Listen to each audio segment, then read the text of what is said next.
Ed and Lorraine Warren are among the most well-known, if not the most well-known, paranormal investigators in the world. Having managed thousands of cases and considered to be prominent figures in demonology, they are pioneers of the paranormal community who paved the way for all future investigators and conversations to be had about what the spirit world is truly capable of. For more than 50 years, they sought to help those plagued by demons and spirits alike. It is believed that they have investigated over 10,000 different cases of paranormal activity, although they have both passed away. Ed in 2006 and Lorraine in 2019. Their stories, legacy, and collection of haunted artifacts still live on in infamy. Some of their most famous cases are the direct inspiration of the Conjuring Universe film franchise, which now has become the highest grossing horror franchise in history, with more than $2 billion at the box office alone. Annabelle, The Conjuring, Amityville Horror, Enfield Poltergeist, Devil Made Me Do It, all of which have been based off of their true cases and documentation, with most of these artifacts being preserved within the Warren Museum, the location we are not only visiting, but conducting an 8-hour paranormal investigation of tonight. And yes, that means all throughout 3 a.m. Yet before we enter any location, we always seek to learn as much as we can about it, so we may have the best understanding of what we are facing. The history and importance of the Warren Museum, not only to our investigation, but the impact it had across the world, cannot be understated. Truly, if not for Ed and Lorraine, I do not believe this YouTube channel would exist, as they helped allow the love of paranormal to become normal. Ed and Lorraine's story begins when they first met in their youth. Lorraine was 16 when she met Ed at the Colonial Theater in Bridgeport, Connecticut. Ed was an usher at that time, and with Lorraine being a regular visitor at the theater, they would often see each other. It was through these visits that they eventually began dating. Yet their relationship was cut short when Ed was enlisted into the Navy to fight in World War II. He was deployed only 4 months as his ship was sunk and he was sent home on a 30-day survivor's lease. In 1945, during his 30-day leave, Ed and Lorraine decided to get married, the beginning of an eternal legacy. On July 6, 1950, their daughter Judy was born, and in 1951 marked the conclusion of Ed's service in the Navy, allowing him to return home full-time. Upon returning to Connecticut, Ed intended to be a professional painter. However, his other secret obsession was with ghosts and the afterlife. It's no secret that he grew up in a haunted house himself. Eventually, he found a way to meld his two worlds together, creating paintings of any home that was rumored to be haunted. Upon completion, he would then knock on the door of the home and offer the painting to the owners, and in exchange, would be allowed into the home with Lorraine to conduct an investigation into the supernatural to see if the home truly was haunted. And by 1952, the paranormal became their main focus. After seeing how their lives aligned with the supernatural, they began to work together as a couple, investigating reported hauntings and various cases of demonic possession, both of which were devoting their lives and minds to becoming the most well-versed, skilled, and knowledgeable experts in the field. Yet these investigations and success that came from them were not simply achieved due to creating a painting and asking to walk around a haunted home. Both as devout Catholics, Ed specialized in demonology, and Lorraine possessed supernatural abilities herself as a psychic, medium, and clairvoyant. Their combination of research, paranormal investigations, science, and religion allowed them to hold a well-rounded and unique understanding of the world that lives beyond death. Becoming so renowned for his abilities to exorcise demons and evil spirits, religious authorities would call on him and Lorraine to assist in their worst cases. The phrase often tied to the Warren philosophy and based on their research in demonology is, "The fairy tale is true. The devil exists. God exists. And for us, as people, our very destiny hinges upon which one we elect to follow." Lorraine's psychic gifts began development at the age of 9, beginning one day during her time at a private Catholic school. She would begin seeing light around people, and noticed that one nun in particular was glowing more brightly than the Mother Superior. It was from this time that she realized that the lights she was seeing were people's auras. Lorraine continued to develop her skills to become proficient as a trance medium as well as a clairvoyant. With these gifts, she was able to assist Ed in a way like no one else in the world could, creating a team willing to take on the most severe and terrifying cases brought to them. Those in need from all over the world would reach out in hopes to have their expertise to help combat the darkness that was consuming them. As their cases and evidence compounded, their need to be thoroughly organized grew. This led to the development and creation of the New England Society for Psychic Research, founded in 1952, became the first ghost hunting group in New England and spawned a path for future groups. The goal was to combine religion with science to study the paranormal. The Warrens' investigations work began to shift more towards the expelling of spirits, demons, and conducting exorcisms. At a time when stories of the paranormal were whispered at the loudest, Ed and Lorraine opened up the conversation about the devil, God, and the afterlife. They brought conversations about darkness to the public light. With over 10,000 cases they worked on with military, law enforcement, the church, reporters, and researchers. There was no shortage of information they were willing to present. Now, the true artifacts of their decades of research are held within their home, the Nesper headquarters, and the infamous Warren Museum. Each item with its own history, from some of the most remarkable and terrifying cases. We will have the chance to continue seeking answers and evidence from the same items Ed and Lorraine once did. And yes, that includes Annabelle. This is Tony Sparrow, son-in-law of the Warrens, married to their daughter Judy. This couple met in 1979 when Judy accidentally waved to him, thinking he was someone else. Became love at first sight, and the rest is history. Tony is now director of Nesper, as well as the owner and manager of the Warren Occult Museum. Since the 1980s, Tony had worked closely with the Warrens and continues their work to this day. Originally a police officer, he is now known for his work in the paranormal field, while also consulting for numerous films, such as the Conjuring series. He took up the gauntlet after the passing of the Warrens, and helps pave the way for the paranormal community through his lectures and presentations at colleges, and on YouTube as well. It's nice to meet you, Corbin. Corbin, you're Elton. Thank you for having us. Corey, and who are these guys? Evan. Jonah, hey, pleased to meet you guys. This is Eric, one of my team members. Yeah. Chris Galore, Hi guys. Team member. Came ready tonight. You can see how excited we are. I was able to track down one of these. Whoa, you got the old school. Oh, that's cool. Yeah. Ed Warren used to have one, almost hit an RCA like this. Really? This is what he got an image of the White Lady on. What? The Union Graveyard with this, yeah. Really? He used this. And, you know, there was no night vision or anything back then. No. Yeah. These are very low quality compared to today. Of course. Yeah. But he was able to capture some good stuff just using this old school. You like the old school. Yeah. You like the old school. So do I. This is Ed's go-to. Ed had open reel tape decks. He'd cart that thing around with a big microphone, set it all up in the person's house when he was interviewing them. Yeah. Or he'd go to a place and he would ask questions like at a grave site, try to get an EVP on his tape, and he would sometimes get it.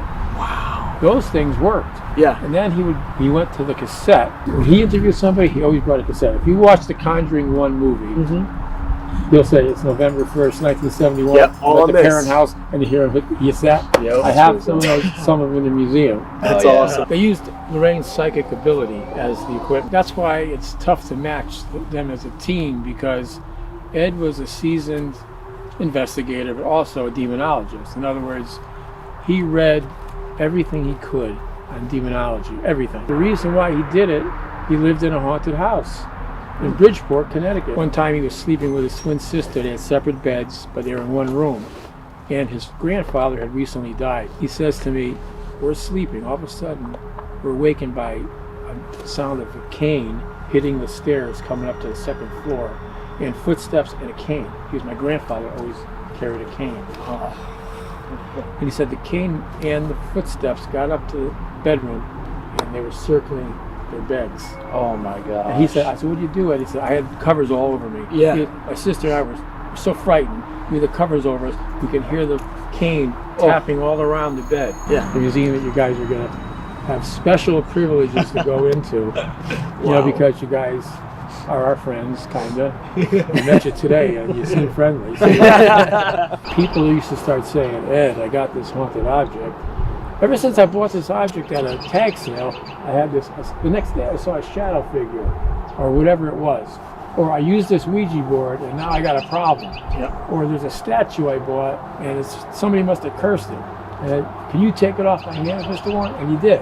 You know what? All right, let's clear out the art studio and I'm going to make it an occult museum. I mean, people always ask him, why do you keep those objects? He said, Tone, when I talk about something like the Annabelle doll, and what happened, you give the whole story of it, and then people say, well, where's the doll now? And I go, I threw it in a dumpster.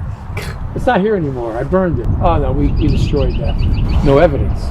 He said, it's for people who want to learn more about the paranormal. This is evidence. If he wasn't on the case, he'd be studying more than you can imagine. I could bring in the museum whenever you guys are ready. And on the way, I'll show you that little sign that says Barn Door Studios. Yeah. Yeah, I didn't take it down yet. Oh, is that sign? That's Nice. amazing. After you, Corey. So he made that sign? Yeah. That's Yeah, dude, this was his studio. that's amazing, dude. Oh, are you guys ready? I'm ready. Ed used to teach about the paranormal. If you could say that word 3 times fast, I'll let you in. Say it, go ahead. Paranormology.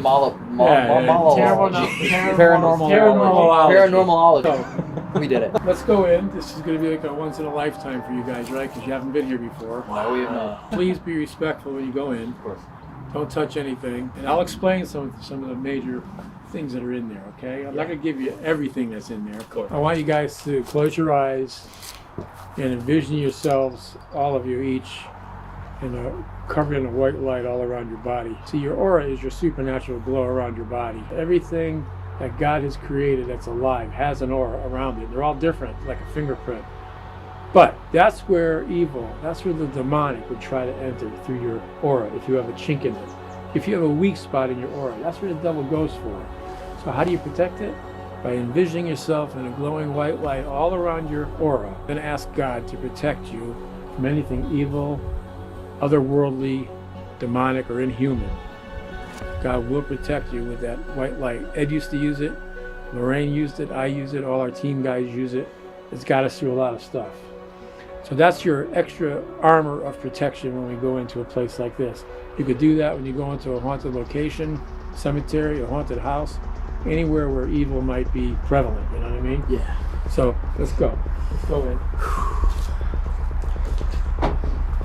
We're going through the door now. The Warren Occult Museum is one of the most unique and terrifying places on Earth and the most haunted area in the world due to the immense amount of items all held within this one space where nearly every item can see you and you can see it all at once. Haunted pictures and paintings, animal skins and masks used for black magic, real human skulls utilized in rituals, cursed statues, dolls, toys, musical instruments, voodoo artifacts, vampire coffins, tombstones, witchcraft items, and an endless list with a deadly history. A room full of dark mysteries and even darker secrets, yet to be unlocked from the items they are contained within. A collection so sinister, it is kept under lock and key, not only to keep people out, but to keep what is held within it from escaping. Many of the items have been used for black magic or the occult in an attempt to hurt others, often having succeeded in either harming or killing.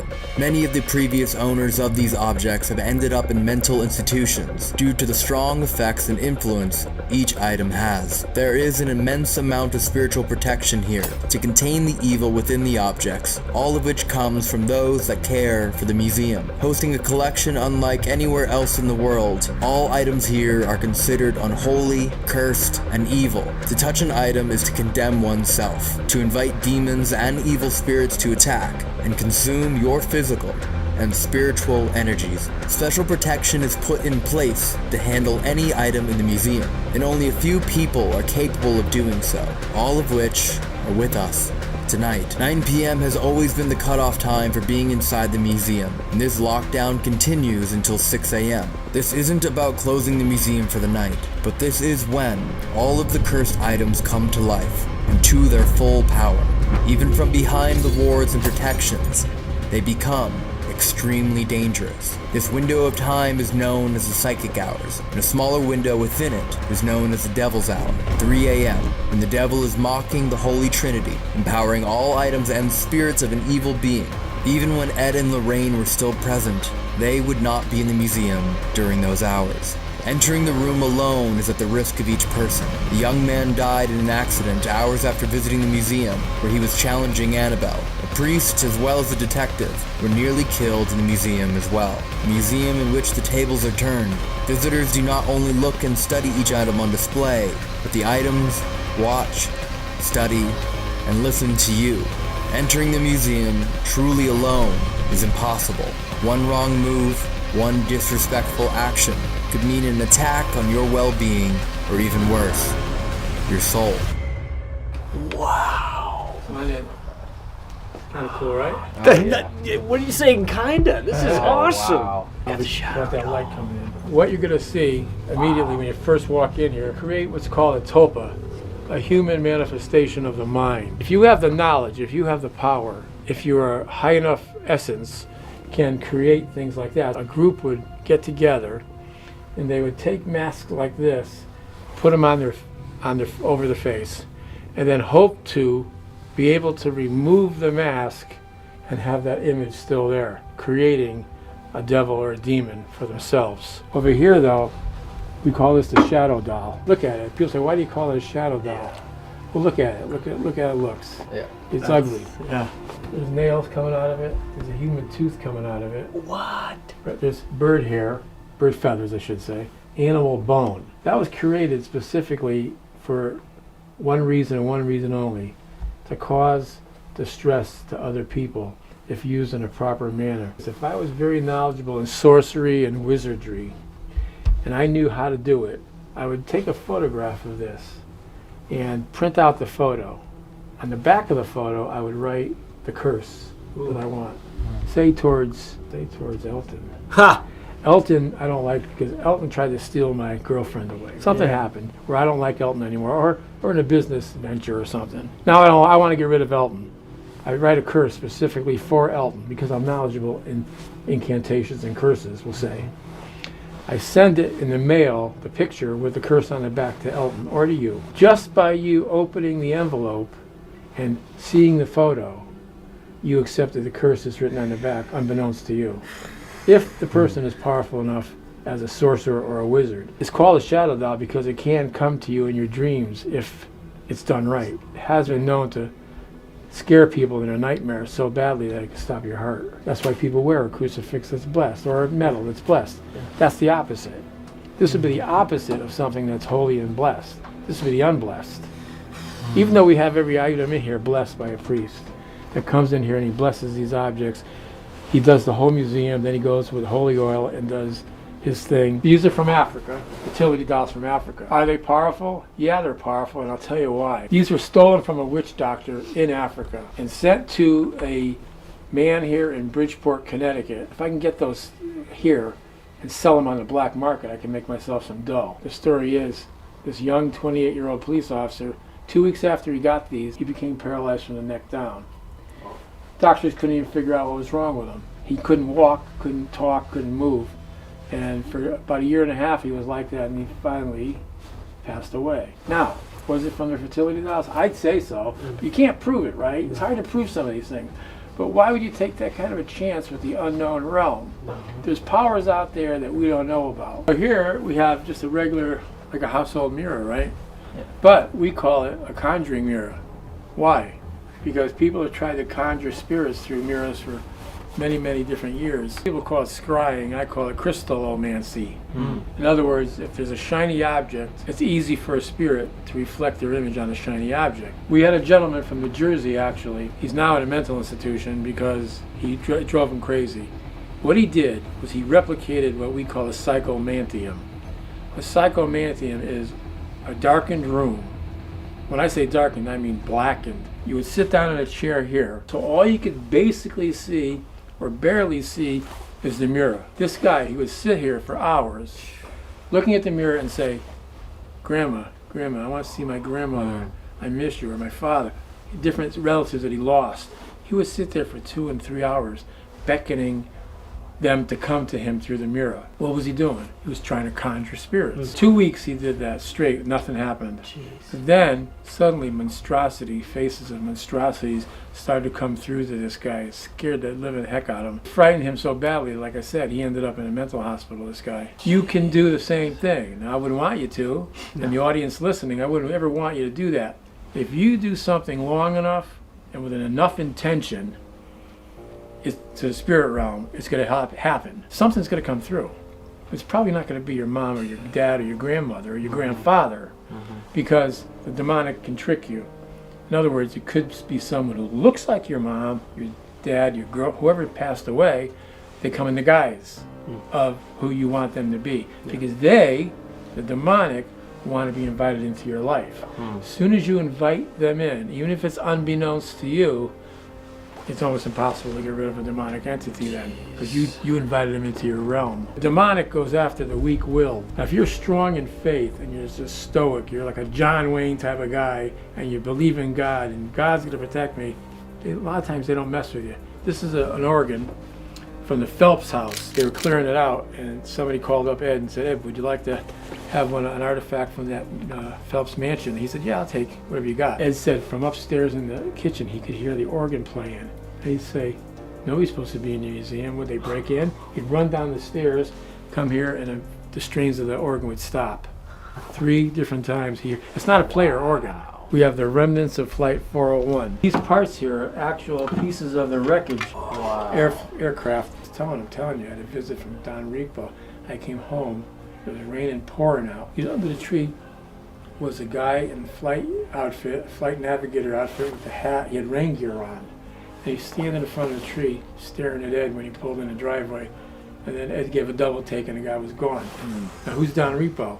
He was a flight navigator that went down with the crew and the passengers. Eastern Airlines, that's no longer in business, they took pieces of the wreckage that they found that were still good, like seats, the galley carts, the voice and flight recorders, and used them on other planes. The other planes that they were used on, guess who showed up? Don Repo. Yeah. Don Repo was seen by the pilots, the co-pilot, the flight attendants, and the passengers. They got so many reports of seeing this guy sitting in full uniform in one of the passenger seats, and sometimes he'd go like this. Whoa. And then disappear. Why? They got so many reports that Eastern Airlines finally said, let's take those parts off the plane. And they did. And then when they took the parts off the plane, the haunting stopped. There's things in this world you can't explain. And anybody out there that thinks that you don't live after you die is wrong. I used to ask Lorraine a lot at lectures, why do you believe that? And she said, it's not a matter of belief, it's a matter of evidence. We get so much evidence that people live on after they pass away. Visions of people communicating, shadow figures, a full vision of someone that you lost. An apparition, by the way, is a spirit that you can recognize. A ghost is a spirit that you don't recognize. So in other words, if a ghost appeared right here, and I didn't know the identity, I'd call it a ghost. But you'd say, that's my grandmother. That's an apparition of your grandmother. Interesting. That's the only difference in terminology. Borley Rectory. I went there with Ed and with my wife and Lorraine. My wife immediately got sick when she got on the property. She's psychic, my wife, but she doesn't like to admit it. She liked to play with it. Lorraine was fearless. She would go to a place and she developed her psychic awareness. When you hone in and tune in like that on so many investigations, your ability just gets better and better. A lot of the people in England and Scotland, they do believe in ghosts. They don't talk about it much, but they believe in it because they've experienced it. So that's where Ed and Lorraine went a lot, and I went with them about 4 different times. It's great. Yeah, we were there end of last year. Where'd you go? All over. All over. Honestly, we did Ireland, Northern Ireland. We didn't touch Scotland, and then England.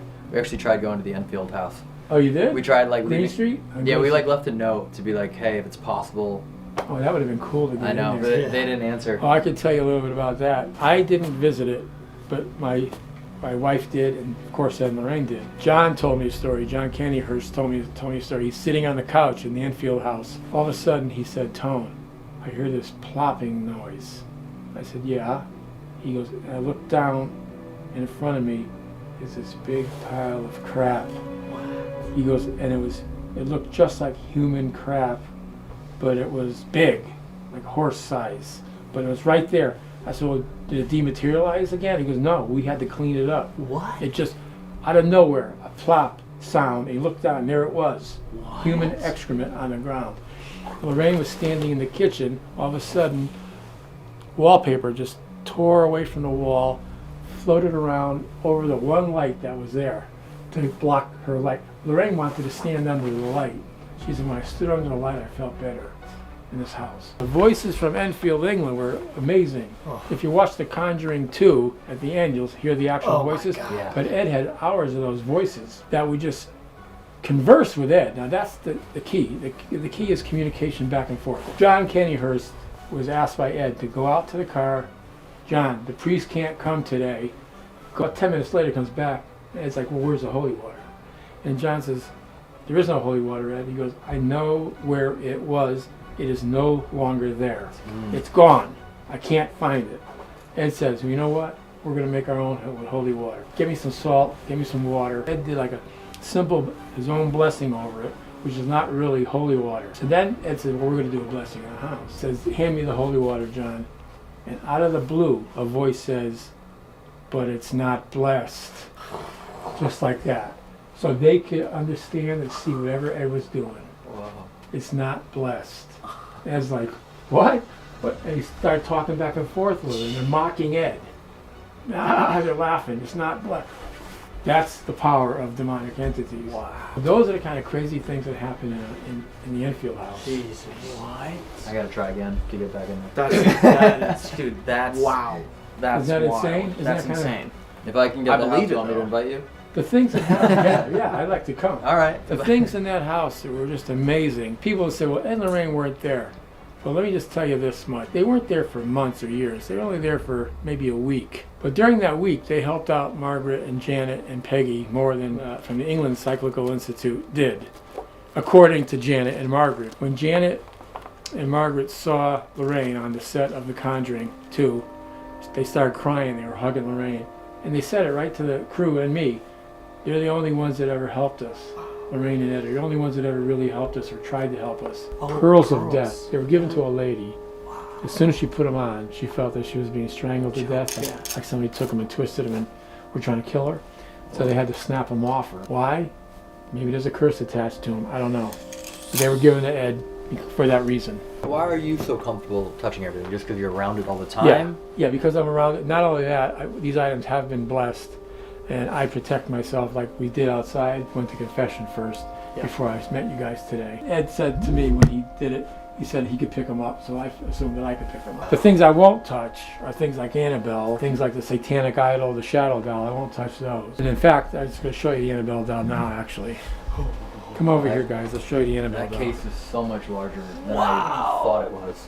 This is a long story, but I'm going to tell it to you because if you want the real story, Thank you. and what happened here. That's a handwritten sign by Ed. Positively do not open. He wrote that years and years ago. I think he wrote it probably in 77, 78. People ask me why the devil tarot card is here. Ed put it there, so we leave it there. It's a different case, but we put it there. This item here is probably the most dangerous item. That's why it's in a case. And I'm not going to touch it. I never touch it.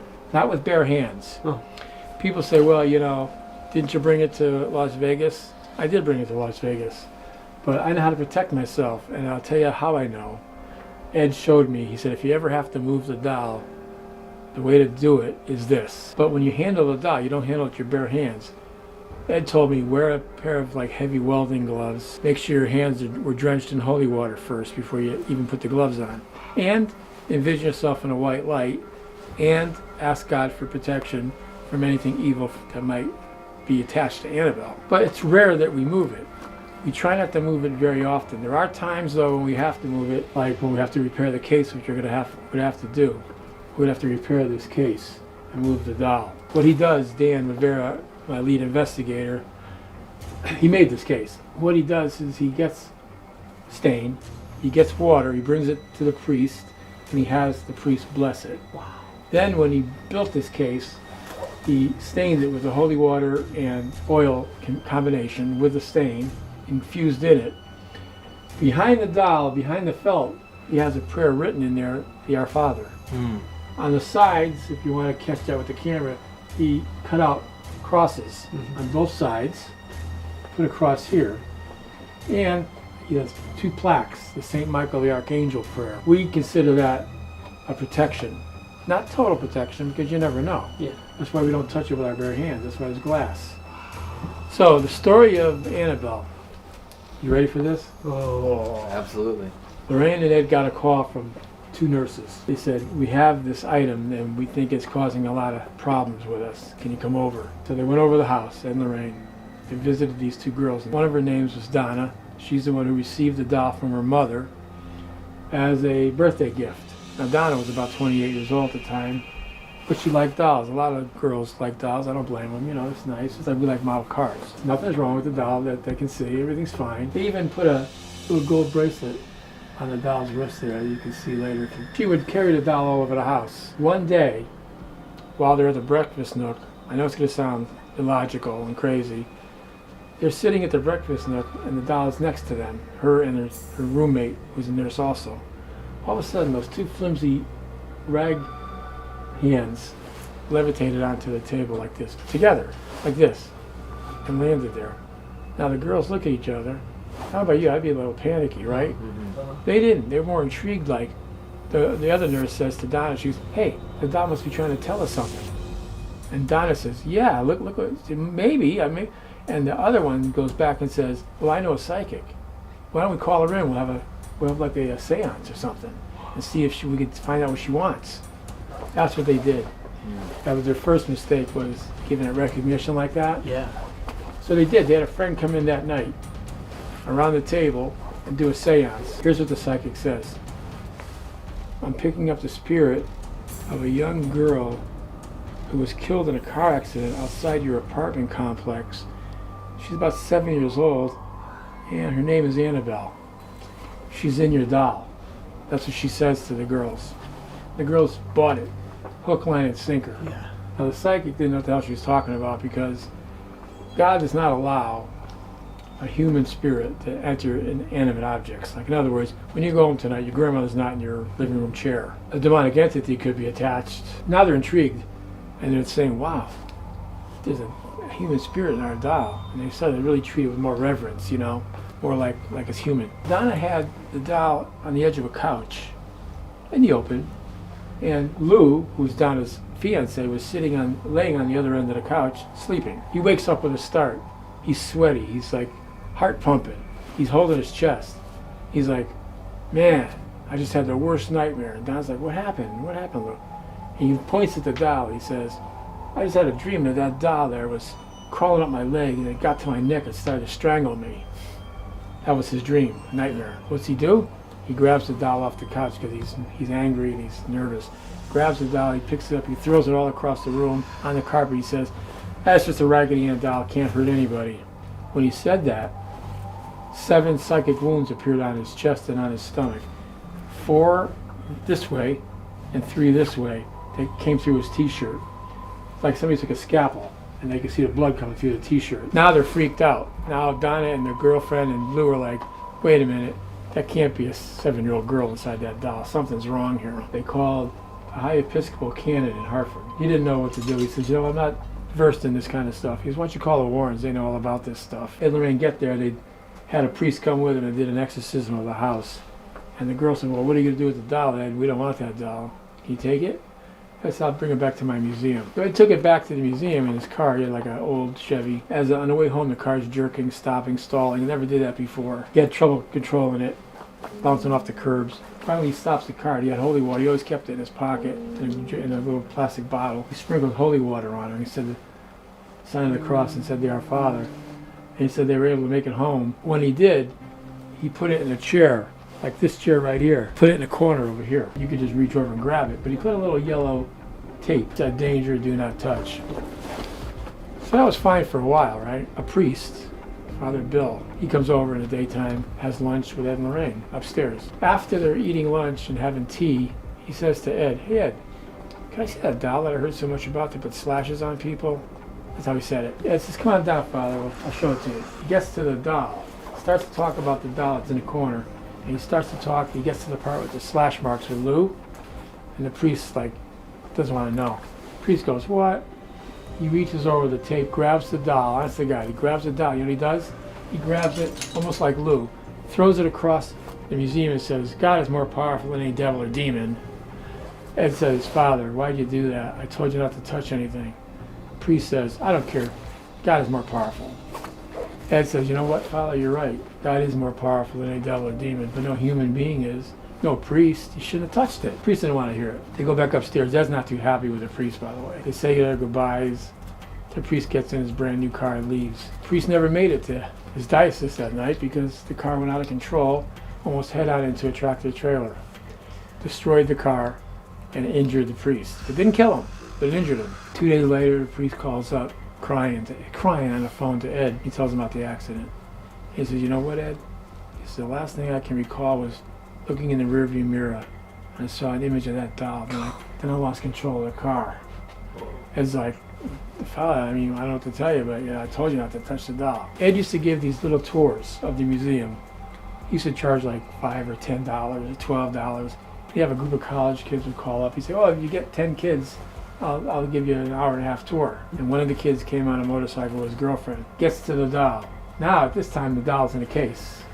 Because after all these incidences, Ed said, "I'm going to have a case built," which was that case there. That is the original case. No way. That's the original case right there, and that's where we're going to put it when we transfer the doll for repairs. Temporarily, we're going to put her back right there. That was the case that the young man ran up to. Ed's talking about the doll. He gets again to the I guess the slash marks like a trigger. Mm-hmm. He talks about the slash marks appearing psychic wounds. The young man breaks in the crowd, runs up to the glass, starts banging on the glass with his fingers, says, "This is a bunch of bull.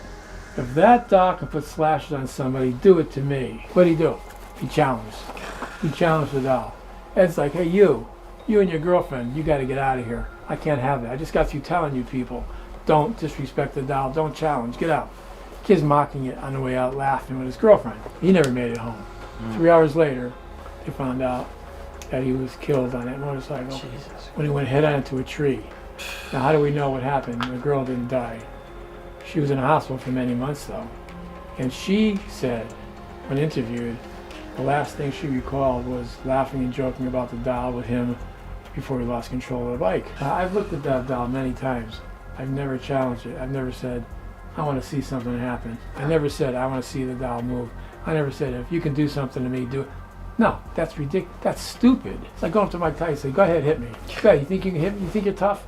Why would you challenge? Over here is the movie doll. There's the movie Annabelle. Oh, wow. I did This not is even one see of the that. movie dolls. But that's one of the dolls right there. That Warner Brothers was super nice and allowed us to have one. Now, do you believe this is just a normal doll, or do you believe because of the intention they put into this for the movie that it also has? Well, that you never know. That's why she's in a case. Yeah, Yeah. that's why I was asking. That's one of the See. reasons why you never know. Look, You never know. this right here, the Satanic Idol of Newtown. This is a mind blower, and I'll tell you why. Something terrible happened with this idol, and it happened in Lorraine. 1991, Ed gets a phone call from a young man, about 22 years old, who's a bow and arrow hunter, hunting deer in the woods in Sandy Hook. And if you know Sandy Hook, you know what happened there, the tragedies. But this was way before that happened. He gets lost looking for deer. All of a sudden he stumbles on a grotto of rocks. On top of it is the idol. He never saw anything like this before. Matter of fact, I didn't either. He starts to walk away down this pathway, scared. He said his heart's pounding because he feels funny looking at that thing. As he's walking away, this is the crazy part right here. Out of nowhere, in the summertime, in the middle of the woods somewhere, a guy appears right next to him, all dressed in black from head to toe, about 70, 72 years old. Snow white hair combed back, short cropped snow white beard, walking step for step with this young man. As the kid's walking, this guy's walking with him without looking at him. I got so scared, I wanted to just take an arrow out of my quiver and go like this and stab the guy. I was so frightened of the guy. I said, "Well, you didn't do that, right?" He goes, "Of course not." He goes, "But I did muster up enough energy to say, how do I get out of this place?" Mm-hmm. The man never looked over at him, stared straight ahead, never spoke, pointed off to the right like this, and then walked away. He gets to the road, he finds his car, goes home, tells his buddies. His buddies say, well, why don't you just call Ed Warren? He lives right in Monroe, next town over. Ed meets him. They walk into the woods, they find the idol. As they're walking in, he tells Ed about this guy, more detail. Ed sees the idol, he immediately says, I know what that is, and I know who the guy is. A satanic worship idol. It doesn't belong here. It's Satanists that are using this. It's good that you told me about it, because I'm going to take it back with me. It doesn't belong here. So he takes the idol, puts it in the back seat of the car, and comes home. Nothing happens for a day, nothing happens for 2 days. Third day, Ed's out in the driveway fixing the wipers on his car, and Lorraine is about 20 feet or so back watering some flowers with a hose. She looks at Ed, she goes, Ed, after we're done, we'll go have lunch. Ed's like, yeah, no problem. As soon as I fix my wipers, he goes back to doing the wipers. He looks back towards Lorraine, she's no longer there. Just like seconds later, she's like 25 yards up in the backyard, lying down in a fetal position, semi-conscious. No hose, no nothing. Ed drops everything, runs to Lorraine, panicky. Lorraine, what's the matter? She doesn't answer him. She's like semi-conscious. He calls the ambulance and police. They come, they bring her to St. Vincent's Hospital in Bridgeport. She's there for 3 days, in and out of consciousness. I went with Judy the next morning to see her. She could hardly talk. She just about recognized her own daughter. And she was almost like somebody hit her with a baseball bat and she had the flu. Yeah. That's how she was acting, like just out of it. Doctors did all kinds of tests, brain scans, everything else. The third day, she snaps out of it. She's perfectly fine. Doctor said, she can go home, Ed. She's fine. There's nothing wrong. We can't find anything wrong with her. She said, I want to get out of here. I'm hungry. I want to eat. She comes home. She's fine. The next day, I come over to see Ed. I go, Ed, can we look at the statue again? So I come in and look at the statue. Whatever happened with Lorraine? What did the doctors say? He said, they never told me, Tom. He goes, but they didn't need to tell me. I know what happened. He goes, that son of a bitch. And he gave me the guy's name. He goes, his name is, he told it. He's a German guy. He's a high priest in a satanic cult. And he did that to Lorraine as a warning to me. He goes, I know he did. He goes, he didn't mess with me directly because he knows I have a lot of knowledge on reverse ceremonial magic and that I could be damaging too. But he wanted to warn me because I stole his idol out of the woods. He goes, as soon as that kid told me the description of this guy, I knew who it was. Here's the crazy part. He told me his name once. It's a German name, but I'm not going to repeat it. I'll tell you why. So I said, oh, okay, Ed, is he powerful, huh? And I'm talking. Yeah, he's real powerful. 2 months later, I said, hey, Ed, what was that guy's name again, that satanic priest guy? Ed said, I'm not going to tell you what his name is. You got to remember it or you don't remember. I go, come on, Ed. Here's what he said to me. Every time I mention that goddamn guy's name, something bad happens to me or to us. I go, really? He goes, yeah, that's how powerful the guy is. I don't even like to repeat his name, he says to me. This is going to freak you out a little bit. I didn't learn this until about a year or so ago. The person who's responsible for the death of all those children lived on Yogananda Drive in Newtown, or Sandy Hook. A young man who murdered his best friend and kidnapped his girlfriend about 5 or 6 years ago. He lived on Yogananda Drive. This high priest in a satanic cult, well, I'm not going to tell you his name, lived on Yogananda Drive before he died. Now, what's going on? 3 things like this guy was a high priest, had a lot of power, Ed told me. A lot of power. He lived on the same street as that killer and the other killer. I mean, there's no proof to anything, but to me it's kind of too coincidental to be anything other than something the guy was up to, that priest. Over here's the dinosaur that was used in the Brookfield case and the Devil Made Me Do It case. Thank you. Thanks. How is it so far? Great, man. I can listen to you all day. Incredible. Like, I love this. I got to tell you guys the truth, so I want you to have a detailed No, post. there's one thing I want to ask, because I'm not fully sure they're aware, but Annabelle's being moved tonight, Yeah. correct? Yeah. From the current case to the original. Yeah. What time is it now? That's going to happen What tonight. time is it now? 7:30. 11 o'clock, I think we're going to move it. But you guys You're are moving it from the Yeah. current case to the original Yeah. case? Yeah. And then it'll be in the original case when we're in here at 3 in the morning. What? Yeah, Wait it will. a minute. It will. The original case. The one Ed had it in originally. Yeah. Annabelle is not to be messed with, you know what I No. mean? Because a lot of crap has happened with that doll. I mean, in fact, we had some people here one time on a tour say, "You having a good time tonight?" Because we were going to see the museum, go to a graveyard, see Ed's grave, and have Lorraine come with us, and then go to dinner after that, like a whole meal, a whole evening. She looks at me, she says, "I only came to see the doll." So I laughed. I go, "You don't care about Lorraine or me?" I laugh. She goes, "No, I came to see that. I've been thinking about that doll for 2 days." Recognition. So I said, "Oh, you want to take a picture next to it?" So she stood next to the case. I took her camera. I took a photo of her. She walks away. I go, "Well, I'll have your girlfriend take a picture too." So I hand the camera to the girlfriend. And I tell the woman, "Go stand on the other side of the case." So she does. Takes a picture. No problem. Everything's fine. We leave. We go to the cemetery to see Ed's grave. While we're there, walking away from Ed's grave, the lady's tugging on my arm. She goes, "Can I show you something?" She goes, "Can I ask you a question?" I go, "Yeah." She goes, "Is this normal?" And I go, "What?" She shows me the pictures that I took and the girlfriend took. Behind Annabelle's eyes were other eyes, looking left and then looking right on the two separate pictures. In other words, like this. And they're looking that way at her. Behind her eye, those button eyes, were another set of eyes looking that way and looking that way. What? I'm not kidding.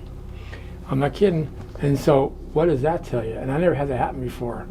And she said, "Oh, I don't want you to publish them, but I'll email them to you." So she did. And it's real. Oh my God. Question then. I didn't know that story until now.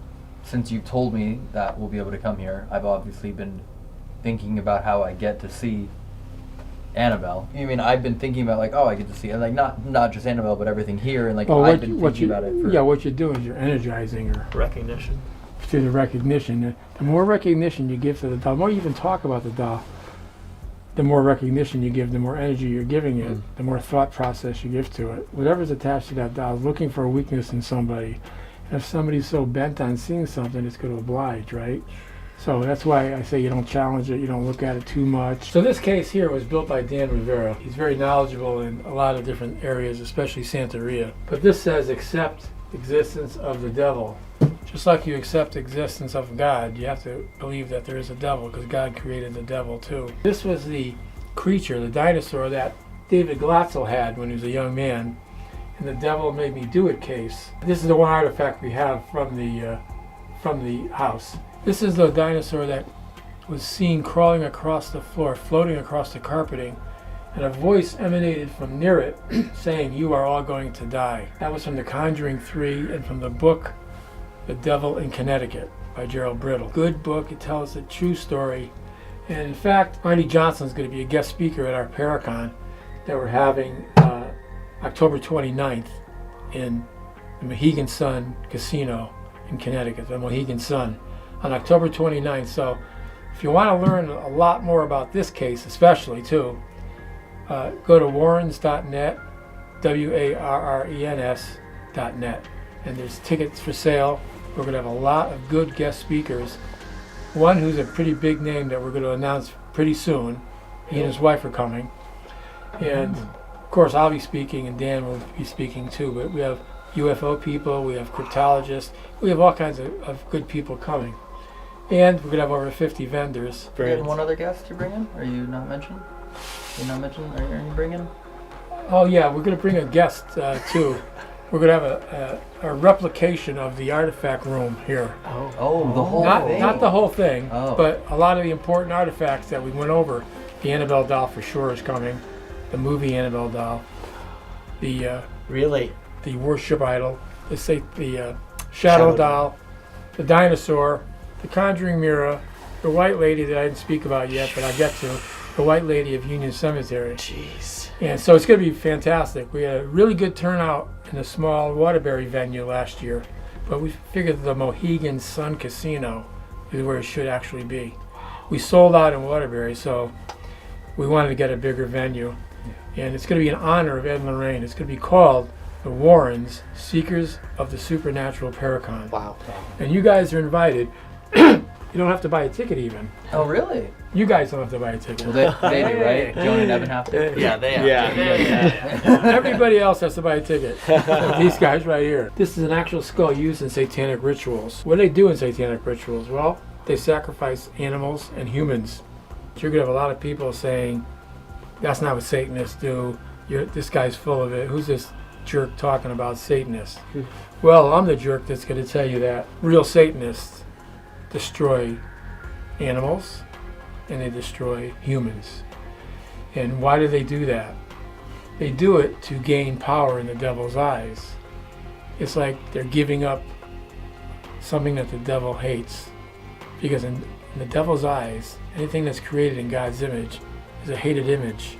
And you, ladies and gentlemen, are created in God's image. Nothing better than to kill a human being or a baby. Why a baby? Well, a baby's innocent. And the more innocent, they figure the more power they get from the devil. In fact, the main prize would be a young child. So what they do is they take members of the cult, the satanic cult, and they impregnate them for the specific reason of getting the person pregnant, to have the baby, then to kill the baby, and then to drink the blood and rip off the skin and eat the skin and flesh of the baby. So, are Satanists bad people? You bet your ass they're bad people. So that's going to be on display. That's an actual human skull that was given to Ed. Wow. Ed collects the Ouija boards from people who can't use them anymore or shouldn't use them anymore. Yeah. And why shouldn't you use that? Why wouldn't you use a Ouija board? It's just a game. Mm-hmm. That's not true. That is a conduit to the other side. That's like a telephone to the other side. What are you doing? You're asking questions of the unknown realm. Put my hand on that planchette and say, I want to speak to a spirit. You're not saying specifically who, right? Mm-hmm. Any spirit can come through. Or, I want to speak to my grandma, Josephine. Mm-hmm. Oh, maybe something's happening. Let me verify that it's her. A demonic entity can read your mind. As far as I'm concerned, from what we've learned, they can read your mind. It's not guesswork. They know what you're thinking. So when you're thinking the red bicycle, they pick it up. Yeah. Now you're convinced it's your grandmother. Now you invited them in. Oh, Graham, nice to talk to you. So you just invited in the unknown realm. And once you invite that in, what they want to do, a demonic entity, is destroy a human in some fashion, either physically or emotionally. Have you get broken up in your marriage, have fights, dysfunction, chaos, lose your job, start drinking. Remember I said they attack you on the weakest level that you have. Like a witch could say, I want something bad to happen to Tony, to Elton, and nothing happens right away. It could happen in a few months. They pick the time and the date. It's like the devil.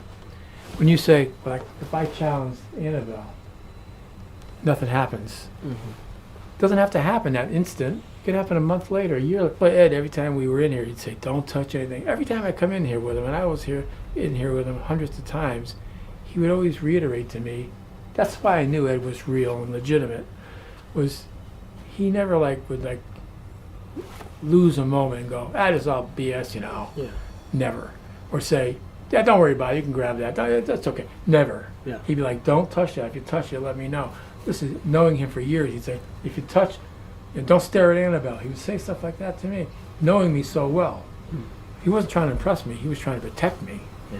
So, and that's what I try to do when I bring people in here, to show them that this stuff is real. And people, like I said before, why do you keep it? Ed told me he kept it for evidence. You're welcome to come to the Paracon if we have an extra table. We're gonna give him a table too. Oh, really? We're going to be at the Paracon October 29th. Where's it going to be? Mohegan Sun. Like, can you one condition though? I get to be in a life-size replica case of Annabelle sitting in it. So I'll be in a bigger case. Oh, but they can throw a ball and you fall Yeah, in the but they water. throw a ball and That's then not a bad idea. and then I drop I like in. that You can idea. build it, right? I like that idea. Okay. I could build a case and put it in the lobby. and I'll and just people could sit sit in in there. it and they can take their pictures. Yeah, But yeah. if you're, That's but a if you're- great idea. But if you're fans of these wonderful guys, if you're fans, come and see him at the Paracon in Mohegan Sun, October 29th. There you go. Warrens.net, We right? gotta mark off our calendar. We do. Didn't know we were gonna be there until right now. Remember, Yeah. these guys are very respectful, and that's what we wanted. That's why we let them in, and certain other people we rejected. They've asked us before these guys asked us, and we said no. It's because of their attitude. Appreciate But it. these guys, when they asked us, they did it almost like with a reverence to the museum and to Ed and Lorraine. And that's the reason why Dan and me and Chris and Eric said, yeah, okay, we're going to have you in. Come on in. Appreciate They're very nice guys. They love what they do, and they believe in what they do, and that's the key, believing in what you do. Appreciate it, man. And, Thank you. So I hope you have 10 million subscribers soon. What was your question, Corey? Can I ask some questions outside of this building? Sure. Is that okay? Oh, yeah, absolutely. Okay, Sure. Cool. Sure. I guys want to show you one thing. Yeah. So this Oh, is yeah. the haunted Oh. passageway. Yeah, we forgot to show you the passageway. Let's turn the light on, Dan. Yeah. Oh, yeah, Ed's paintings are lining the wall. If you want to, you'll see. Follow Dan Those are in. his paintings Follow right there. Dan in. So this passageway, when we held our lectures, Ed and Lorraine held their lectures in the house. After the lectures, they would have their guests come through the passageway from the basement into the museum. So this leads right to the house. Oh, wow. So follow me. This is incredible. No way. And actually, if you investigate in here, you'll capture some good evidence too. Oh, wow. Whoa. You hear that? Yeah. Yeah. So Thing. on the walls here are Ed's paintings. Just want to take a look. No. This is amazing. This is incredible. Look at this casket. The real fighter. That's a real casket. That's a real casket? There was a man that was into this practice. He would sleep in that casket. Whoa. So that was also given to Ed. Wow. That room on the other side of that door is the Halloween room. That's where Ed would hold his lectures, you know, back in the day. He'll have like 10 people come to the house. He would have them come in the basement, talk about the paranormal. He would show a video of Maurice. If you heard about Maurice, the man that was possessed in Massachusetts, he would show that exorcism to them in this little 13-inch TV Jeez. in that room over there. Oh, what that must have been like. So when you're doing your investigation, I suggest maybe one person in this passageway. Perfect. Okay. Somebody all the way at the other end. Yeah, okay. And if you're going to try to do any kind of communications, you know, just be careful ST's what you ask for, because you're going to get it. Okay. All right. What if, I mean, I'm assuming you guys have investigated We this place investigated. many times, right? We only did it one time. Only one time. Only one time. Just in, And that was the last time. And we're not going to do it again. why? Because we don't want to give the items that attention. Yeah. You know, we're around it all the time. Yeah. So we don't want to be affected by these items. Of course, Got it. And there's one of the reasons why we go to church. We have a blessing, we go to mass, go to confession. You know, we help people. Yeah. And we have these items, we bring them out to the public where we can educate them Yeah. that evil does exist. So Ed's been doing it, we're continuing that legacy. Got it. All right, so How often are people doing investigations here? Is it incredibly rare? Because I mean, as far as I looked, I couldn't actually find one. Like paranormal investigations here, people like how often are those happening here? in this museum, Yeah.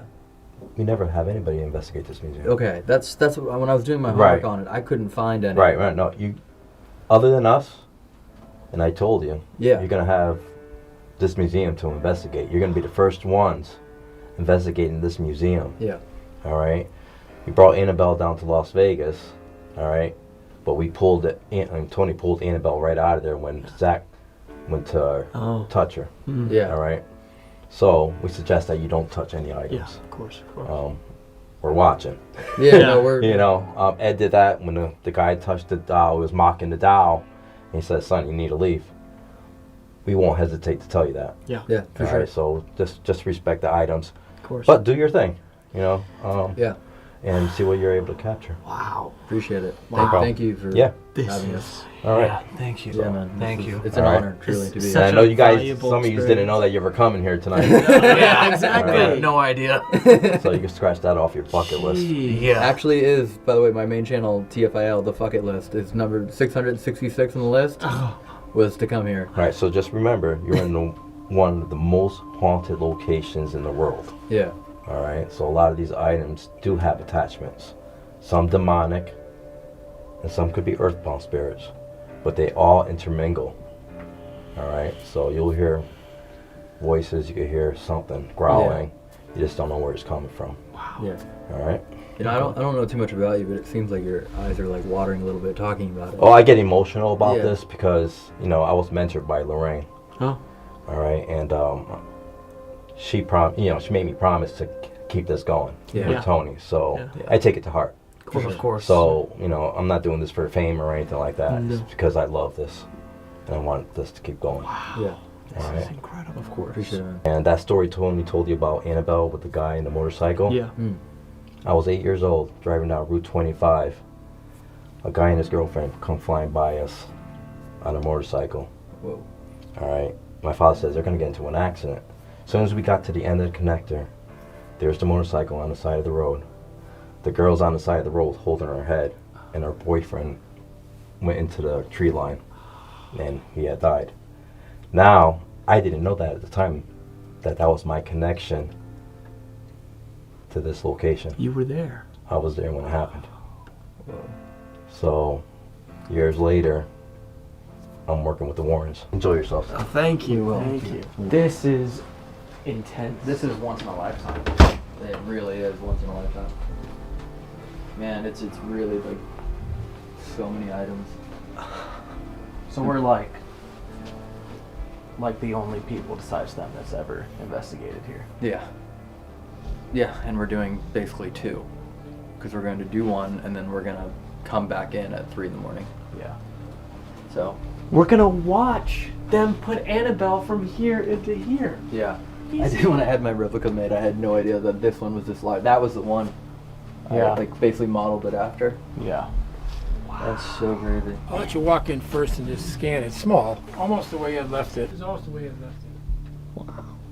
So as he turned this into the museum, then he started doing all of his other work in here, his research and everything. Got it. Yeah, he had that office for a long, long time. Oh wow, look at the tape recorders. Towards the end, was he still painting? Oh wow. Oh yeah. Yeah. Up until the time he got sick, until the time he collapsed, up to 2001. All the he old was painting. cameras too. Cameras Yeah. used by Warren. Remember The Conjuring 2? Yeah. Yeah, of course. Those are the kind of recorders he used to use. Jeez. He used these kind of recorders. This is his painting here. He did The Witch of Glamis Castle. That's in Scotland. Glamis Castle. Ed had this box for many, many years that he would bring on a case with him. And in it he'd have a cross. Just a cross, not a crucifix. Crucifix would have Jesus on it. That'd be called a crucifix. That's just a cross, it's called. He'd have manual of prayers. He had another religious book here. He'd have holy water, and there's another book. And he would keep his crucifix in here that he put around his neck, a big one. And he took this on all the, and he'd take incense. He had incense in here too, high spiritual pontifical incense that was blessed by a priest. He'd have everything blessed before he went on a case. This is me and Ed and Lorraine back in the day. Yeah. We did that. Wow. Look how young I was. Look how young I was, huh? Wow. I don't too bad, did I? No. I looked a little like Bradley Cooper there, didn't I? Yeah. A lot like Bradley Everybody's Cooper. going, yeah. Oh wow. His father was a prize fighter, you know. Really? Yep. And he was in the Navy of World War I. Ed was a tough guy, you know. Yeah. I mean, maybe he didn't look in some of the things, but he was brought up on the bad side of Bridgeport, and he had to fight his way up. He fought, and his father taught him how to box, too. So the Amityville Horror slide presentation by Lorraine. Weird. Like everything in this room is a reason why we even do what we do today. Yeah, exactly. So that's the key, you know. That's the key is, well, I'll tell you one more quick story if I could. Could I? Of course. Ed was 19 years old, I think, or going on 19, when his ship collided with an oil tanker. Everybody on the ship had to abandon the ship because the tanker blew up, and there's flames all over the place. So they all had to jump ship because of the flames, and the ship was sinking. He saw guys going under for the last time. He said it was just terrible. That's awful. But there were 69 survivors on that ship. He was one of them. Now, none of this would be here. There'd be no Conjuring movies, No. no Judy, no my wife, no Lorraine happening, nothing if he wasn't saved when he was 18 years old. Yeah. You know, when you think about that kind of stuff, it's amazing that everything's for a reason. He was a good guy, man, the best. He did a lot for Judy and me, and so did, of course, Lorraine, but Ed gave me a lot of knowledge. I used to pick his brain Yeah. and ask him questions about, well, how do you know this, Ed? How do you know a devil does it? He would have all the answers. But then he said to me one time, he goes, hey, nobody has all the answers. Yeah. He goes, anybody tells you they have all the answers, they're full of it. He Yeah. goes, you're not meant to have all the answers. That's the mysteries of the universe. God meant it that way, or else we would know all the answers. You'd know exactly what heaven's like. Exactly. Right? Yeah. So, all right, guys. All the cases that he worked on, he would be listening to it over here. That's right. Absolutely. Thank you. This has been You're the very best tour. You're welcome. Thank you so much, man. This is incredible. I let you guys in because you're good guys, and to do a detailed, tour and detailed walkthrough or investigation. Like I said, a lot of people before you have asked, and I said no. Yeah. And a lot of people are going to ask me after this, and I'm going to say no. Obviously, I'm not trying to do anything wrong here. So, when we're asking questions here, in theory, we're also opening it to anything in here to answer us. Yeah. Right, okay, right, so- here's what you do. Yeah. First, like I said, a white light around your bodies, and if you want to be safe, give it to him, and he gives it to you. He envisions, and he asks for God's protection, right? That's number one. Yeah. Number two is, if you want to investigate, say, the Annabelle doll, you would say out loud, in the name of Jesus Christ, allow me to photograph Annabelle without any problems. So you don't ask questions of these items. You don't say, tell me something, Annabelle, or move for me. You don't do that. Okay. What you do is, in the name of God, respectfully ask you, God, to protect me from any of these artifacts that I'm photographing and videoing, and to ensure that nothing happens to us while we're here or after. With total respect, God, we're trying to learn about the other realm. As long as you're being respectful, not challenging, you're going to be all right. Okay. And protecting yourself. I mean, do not challenge the demonic. I have somebody in here that did challenge the demonic, and he was possessed, and he ended up killing somebody. Jesus. Now, I want you guys to meet him, and he could tell you what happens when you do that. So come inside into the kitchen. I got Arnie Johnson waiting in the kitchen. He's You know the where one. Johnson is, right? Yeah. Yeah. So that's the one that made the movie. The Devil Made Me Do It. You want to have him on video? You will do a video? Yeah. Yeah. Yeah, I'll Okay. have him come out here and Well, Or how can inside. we go in there? Yeah. Come on, Cool. let's go. Come on in. Wow. Go change whatever you need to change right now. We He's a have nice to. guy. He's a nice guy. He lost his wife back in April of last year, 1 year. Now, Arnie tried to defend Debbie's younger brother, David, the one with the creature. So I didn't know Arnie was coming tonight. And Arnie challenged what was bothering David Glatzel. He said, stop bothering that. He's just a kid. Come to me. Now, Arnie was 18 at the time. Come to me, I'm a man. And what happened? He doesn't remember what happened. Really? But he stabbed the guy to death, Arnie, in the backyard. That's kennel. So, and he went to prison for 5 years. So, go ahead.